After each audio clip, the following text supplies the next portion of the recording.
Hi, welcome back to EducateTube.com. My name is Sipsky, your host. Today I'll be reviewing the GoLabs portable power station. I bought this with my own money. Actually, I got two of them, the smaller model, the R150 and then the R300. This was on sale and that's why I pulled the trigger and going to use it and test it out. This is going to be great for outdoor usage, especially when you want to charge your devices. I'll have two parts to this video. One part is to unbox it and show you the basic usage. The second part, I will test it extensively and I'll show you which device to use it for or with, and then which devices you should try to avoid using it with. Okay, so let's get started. Oh, by the way, before we do that, this is an update version of GoLab. Now is using the lithium iron phosphate, which I think in my opinion is a better choice, and that's why I actually bought it, because of that lithium iron phosphate battery that's now in this 2 unit. The reason why you want to use the lithium iron phosphate is because apparently it supposedly, in theory, lasts longer. It has a 5,000 cycles, so in theory it should last you at least 10 years. So now let's get started.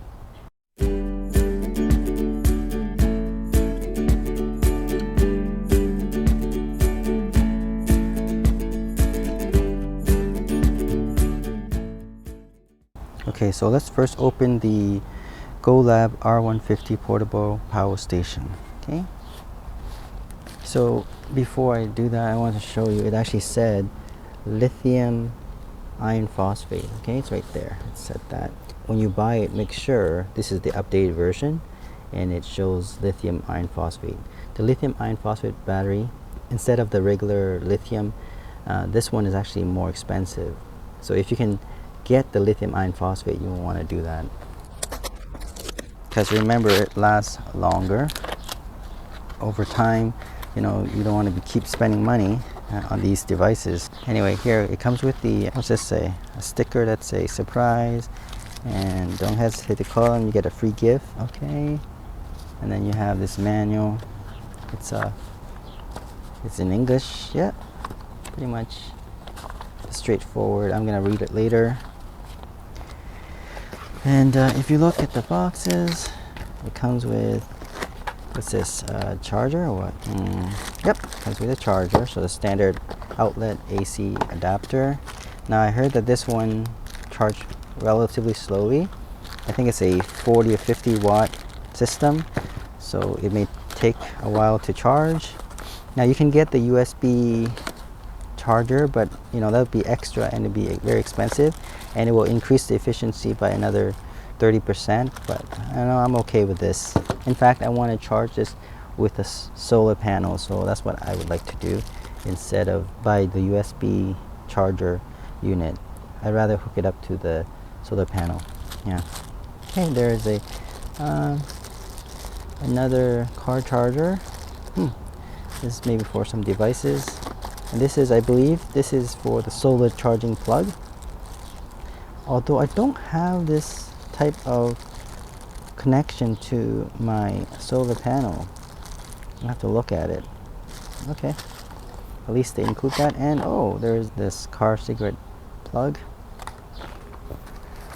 Okay. And then you can see that's about it. Just this compact, very compact actually. My hand, as you can see, pretty much covers it, and it's relatively light. I mean, it's not that heavy.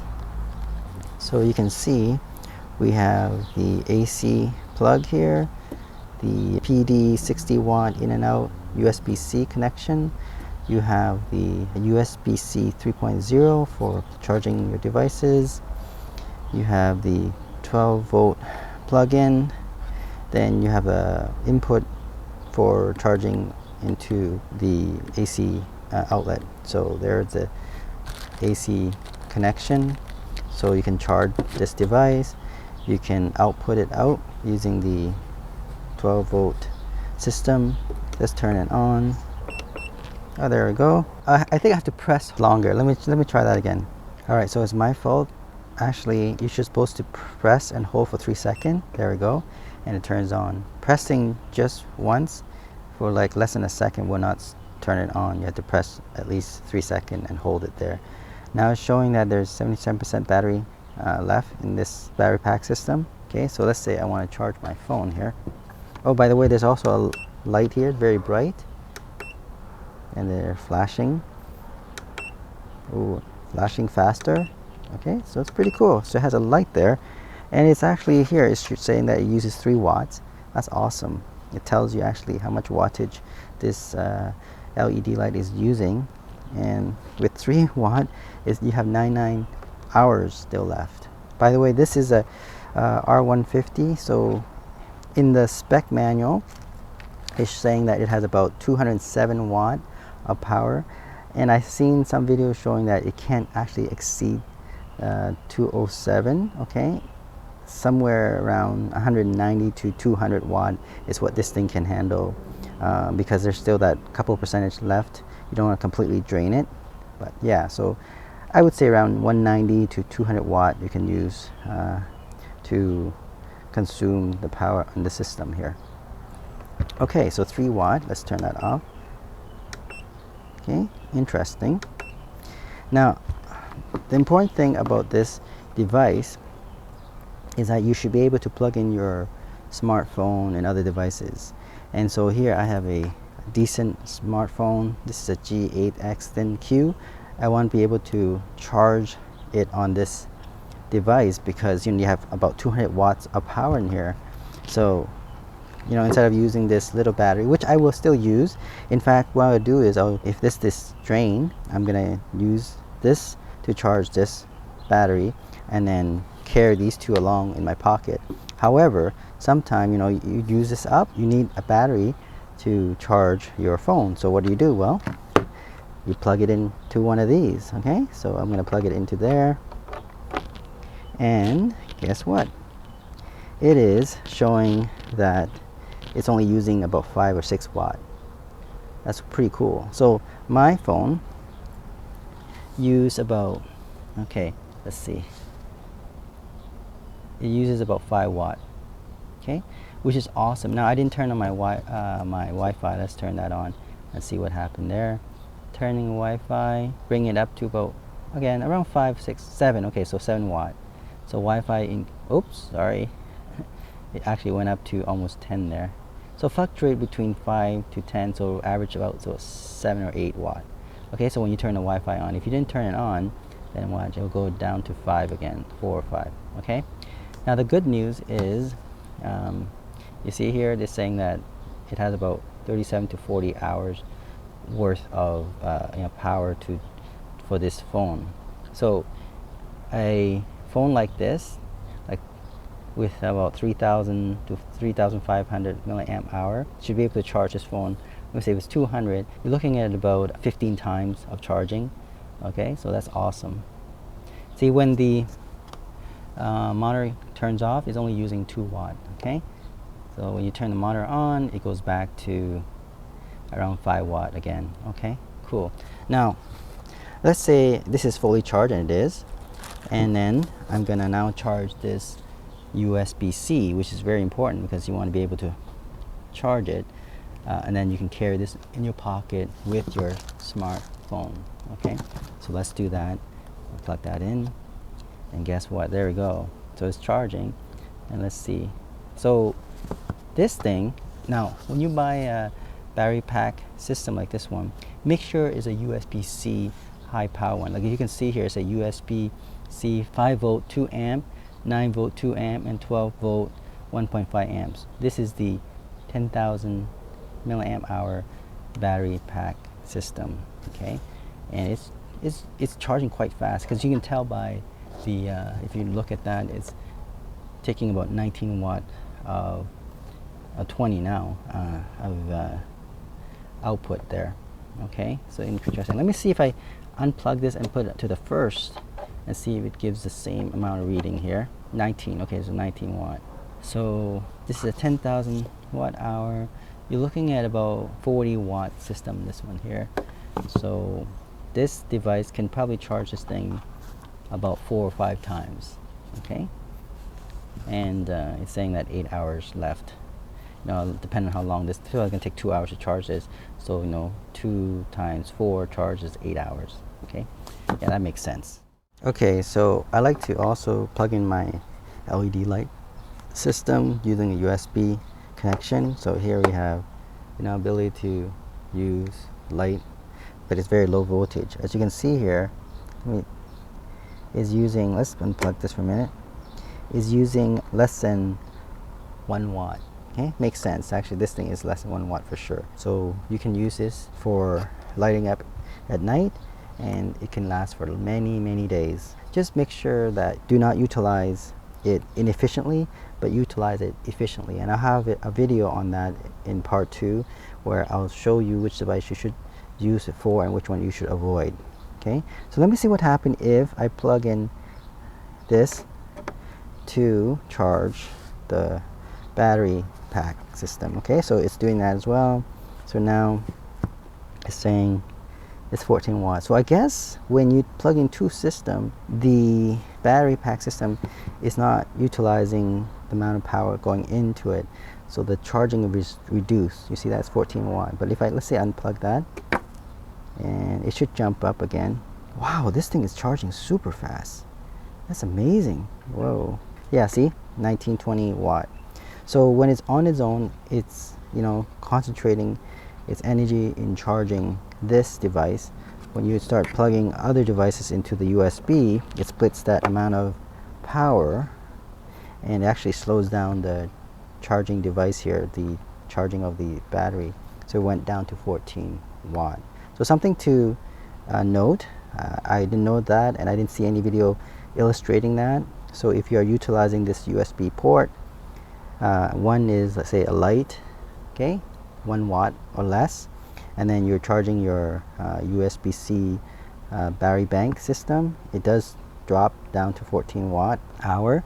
If you unplug it and let it charge on its own, it goes up to 19 watt hour. Okay, so in other words, it will charge faster. Something to note there. Alright, so here's a night light. I like to use this for camping as well. It uses less than 1 watt. As you can see, this light bulb is very tiny. You can plug this in. It's usually used at home for night light, but let's test out the AC outlet here. And go from there, turn it on. Oops.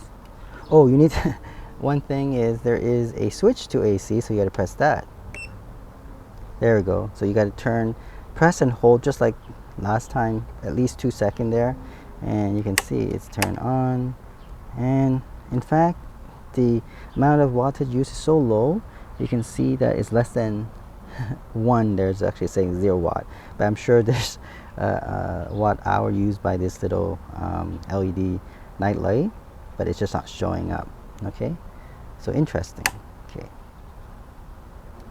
Okay, let's try this one here. This is also an LED light bulb.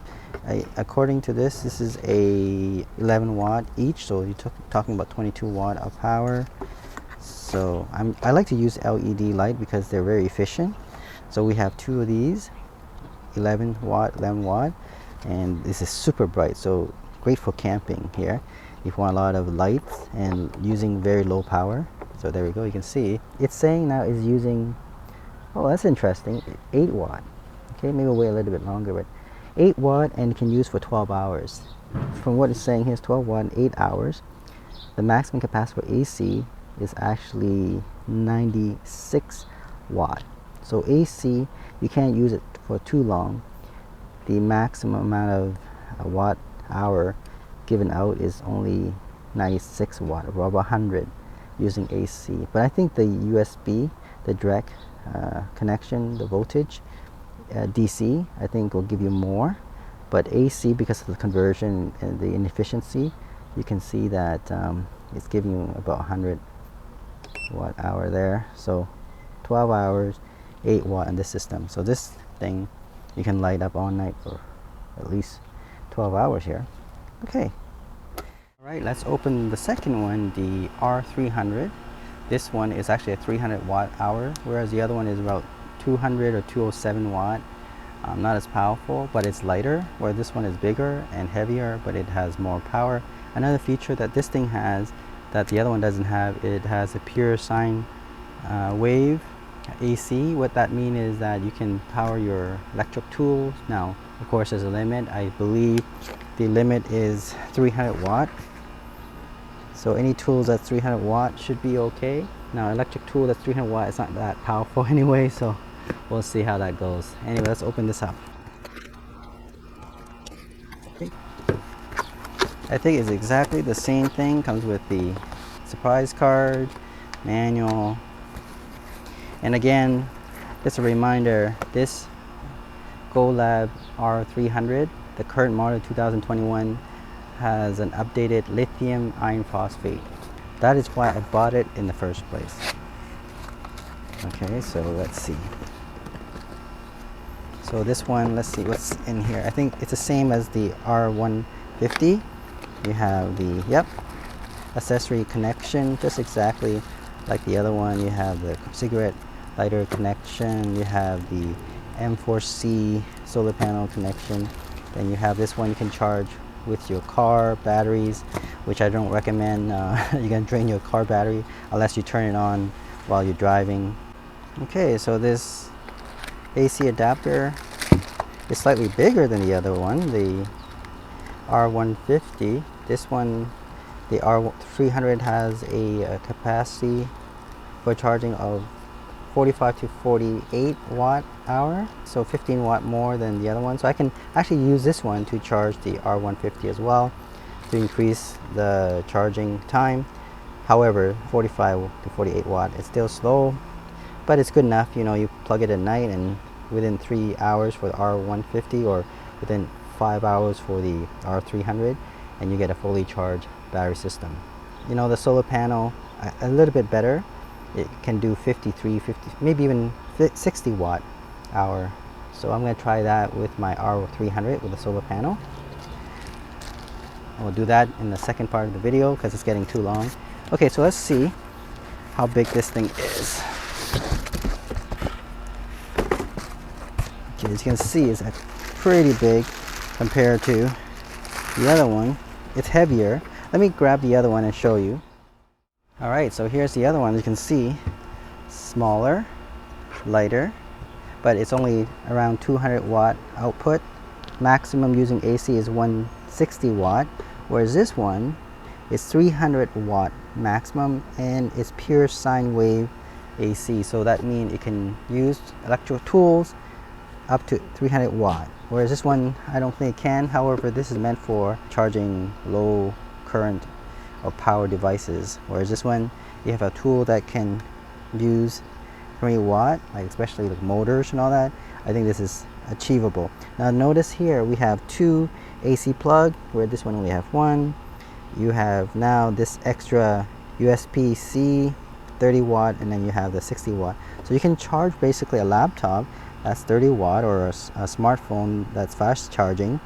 30 watts, going to be really fast. That's awesome. And then you have the three USB-C 3.0. So I would say if you had the extra $100, or I think it's $80 difference between these two, go with the GoLab R300. There's more choices here. Okay, and the two plug here, I think that's a big advantage. Now again, I'm going to try to hook this up to my solar panel later on in my part 2, and I'm sure that this is going to charge quite fast. But just like the R150, it has a light here instead of here. Actually, look at that one. This one's on the side, this one's on the back, and you turn it on. So let's turn again. See, I always forget you have to turn on the power first, hold it for 3 seconds, and it has 89% battery. Okay, and then now we can turn on the light. Okay, there it is. The light is using 4 watt of power. So this is a brighter light than the other one. I can't remember the other wattage. Let me see. There we go. This one uses 3 watt. This one uses 4 watt. Yeah, it looks like this is a bigger LED light compared to this one. It's longer, wider. Makes sense that it uses an extra watt there. You know. So if you need extra flashlight, there we go. We have this built in. I wouldn't use it because I want it to be angled. Like usually I use this type of LED light where, you know, it allows me to rotate and move it around. Like for example here, I showed you already. Yeah, so you can see there right? It's turn on. Yeah.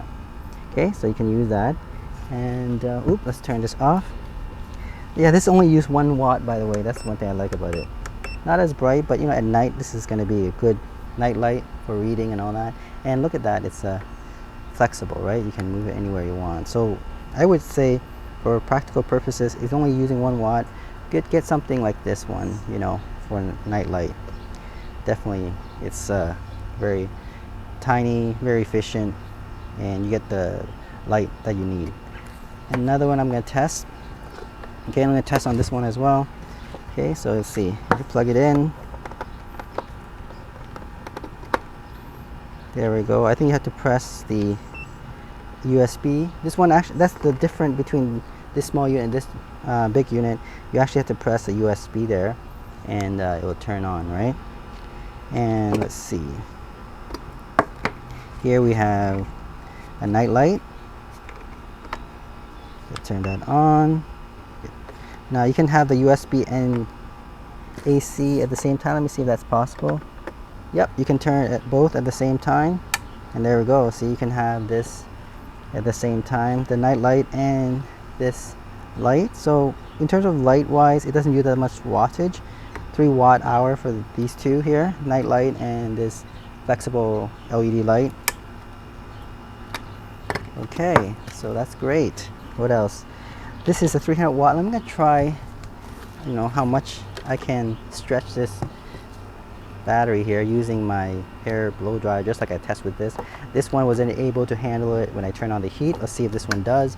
But before I do that, I want to test my do it myself LED light bulb here. This is 22 watt. Let's see how good this thing is. There we go.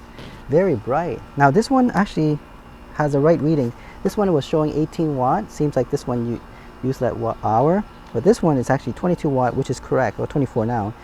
This is, each of them is 11 watt hour light bulb, and you can see it say 22 is exactly right. 11 and 11 add up is 22 watt hour. Excellent, excellent, amazing. So I can utilize this at night, you know, in a camping trip.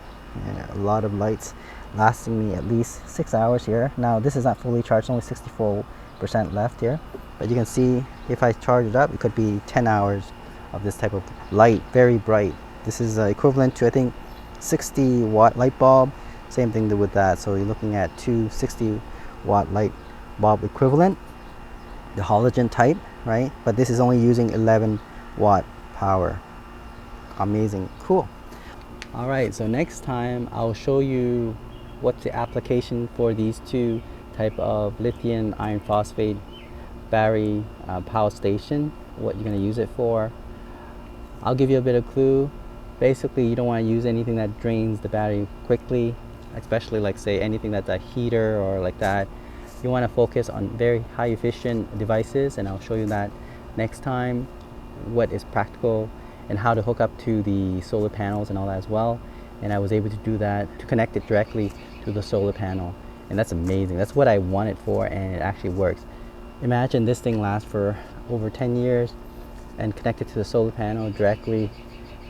Amazing. I mean, this is worth the value for sure, and I'm hoping it can last for 10 years. If it does, I would buy, you know, over the years, probably buy a bigger one. Yeah, buy maybe 10 of these if I can afford it. Bigger, and hopefully the price drops as well. All right, I'll see you next time in part 2 of this video. Bye.